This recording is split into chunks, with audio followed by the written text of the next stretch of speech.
Het scenario is specifiek dat wij hier achter ons afspeelden is dat de Flios Express is vastgelopen in een duinpan. De chauffeur is onwel geworden, is in een duinpan geklapt en daarbij zijn meerdere personen achterin gewond geraakt. Dat verspreidt zich in meerdere personen in de zin van 10 slachtoffers zwaar gewond en 20 wat lichtere gewonden. We zijn natuurlijk op een terrein waar je moeilijk met voertuigen kunt komen. En dat verklaart ook waarom we met zwaarder materieel, wat ons eigen defensiematerieel is, hier ook aan moeten ondersteunen. Ook de brandweer van Vlieland heeft zwaardere voertuigen.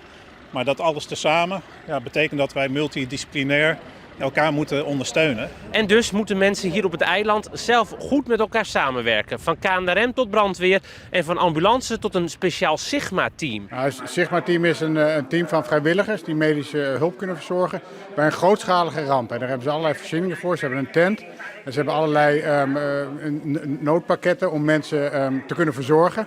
Dus ze hebben in een hele grote bus hebben ze met koffers daarin waar voor één persoon een heel pakket in zit. En allerlei brancards, wat je ook achter me ziet, kunnen zij gewoon, totdat er grootschalige hulp vanaf de wal kan komen, kunnen zij gewoon mensen in leven houden en mensen verzorgen.